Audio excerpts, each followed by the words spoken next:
त्रयोदशः पाठः वीर अभिमन्युः। महाभारतस्य युद्धम् 18 दिनानि यावत् प्रचलत्। महाभारत का युद्ध 18 दिन तक चला। अदौ कौरव पक्ष पितामह भीष्म सेनापति अभवत्। आरंभ में कौरव पक्ष में पितामह भीष्म सेनापति थे। 10 दिनानि च युद्धम अकरोत्। उन्होंने 10 दिन तक युद्ध किया। ततः एकादशे दिवसे द्रोणाचार्य सेनापति अभवत्। तब 11वें दिन द्रोणाचार्य सेनापति हुए। सः 5 दिनानि सेनापति आसीत्। वह 5 दिनों तक सेनापति बने रहे। 15 दिवसे सः वीरगति प्राप्तवान्। 15वें दिन वे वीरगति को प्राप्त हुए। तदनन्तरं कडः दिन द्वयपर्यन्तं सेनापतिः अभवत्। इसके बाद 2 दिनों तक कर्ण सेनापति हुए। तस्मिन् वीरगति प्राप्ते अर्धदिनं मातुल्य शल्य युद्धं कृतवान्। इनकी वीरगति होने पर आधे दिन शल्य मामा ने युद्ध किया। शेषे दिवसार्धे भीष्म दुर्योधनो गदा युद्धम अभवत्। शेष आधे दिन में भीम और दुर्योधन का गदा युद्ध हुआ। अस्य ऐतिहासिकस्य महायुद्धे त्रयोदशे दिने यदा द्रोणाचार्य कौरवपक्षस्य सेनापतिः आसीत्।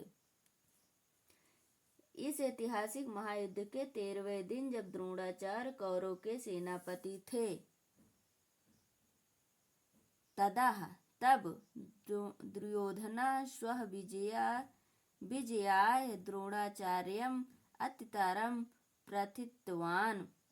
तब दुर्योधन ने अपनी विजय के लिए बहुत अधिक प्रार्थना की। द्रोणाचार्य कथयत्। द्रोणाचार्य बोले, यदि अर्जुनम युद्धम कश्चित् सन्निहितं न भवेत्। द्रोणाचार्य ने कहा, यदि अर्जुन किसी कारण से युद्ध में शामिल ना हो, सन्निहितं न भवेत्, शामिल न हो, तदा न्यूनं तव जयो भवेत्, तो निश्चय ही तुम्हारी जीत होगी। इत्र श्रुत्वा, ऐसा सुनकर दुर्योधन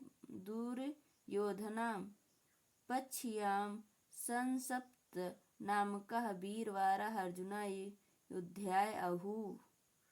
अन्यत्र दूरं नीतवन्तः।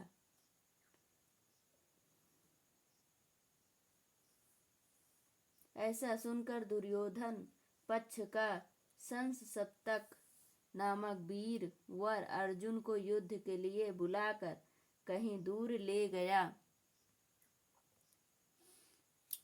दूरम नीतवन्तः, दूर ले गया। अमेव अवसरा इति, यही अवसर है। मत्वा द्रोणाचार्यः चक्रव्यूहं रचितवान्। यस्यं भेदनं पाण्डवपक्षे कोऽपि अर्जुनः अनद्यः न अजानत्। ऐसा सोचकर द्रोणाचार्य ने चक्रव्यूह की रचना की, जिसका भेद केवल अर्जुन के अलावा पांडवों में कोई नहीं जानता था। महाराजः युधिष्ठिरः अत्यन्तं उद्विग्नो अभवत्। महाराजा युधिष्ठिर अत्यंत दुखी हुए। तदानीम् अर्जुन पुत्र अभिमन्यु युद्ध क्षेत्र प्रति प्रस्थितः। उसी समय अर्जुन पुत्र अभिमन्यु युद्ध क्षेत्र में गया। यतः सः चक्रव्यूह भेदनं विधम् अजानात्। वह चक्रव्यूह भेदन विधि जानता था, किंतु चक्रव्यूहे द्वारे स्वपितृषु पति सिंधुराजो जयद्रथः युधिष्ठिरः भीम सहदेव नकुलः अरुद्धवान्। किंतु किंतु चक्रव्यूह उसके पिता की बहन के पति फूफा सिंधुराज जयद्रथ ने युधिष्ठिर, भीम, नकुल, सहदेव को रोक दिया। अभिमन्यु एकाकी चक्रव्यूह मध्य प्रविश्य अभिमन्यु ने अकेले ही चक्रव्यूह के बीच में घुसकर अतीव पराक्रमेण युद्धम कृत्वा, अत्यंत पराक्रम से युद्ध करके बहून वीरान हतवन्तः, बहुत से वीरों को मार दिया। हाधिक अंत में द्रोण को, कृपाचार्य, कर्ण, अश्वत्थामा, अन्ते द्रोणः, कृपा, कर्णः, अश्वत्थामा, बृहद्बलः, कृतवर्मः, जयद्रथः, सप्तयोद्धारः सम्मिल्य अभिमन्यु निशास्त्रं कृत्वा एकाकिन हतवन्तः। अंत में द्रोण, कृपाचार्य, कर्ण, अश्वत्थामा, बृहद्बल,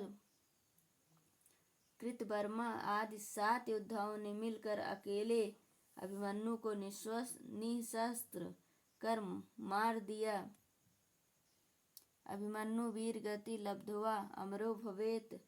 हाँ, धिक्कार है, अभिमन्यु वीर गति पाकर अमर हो गया।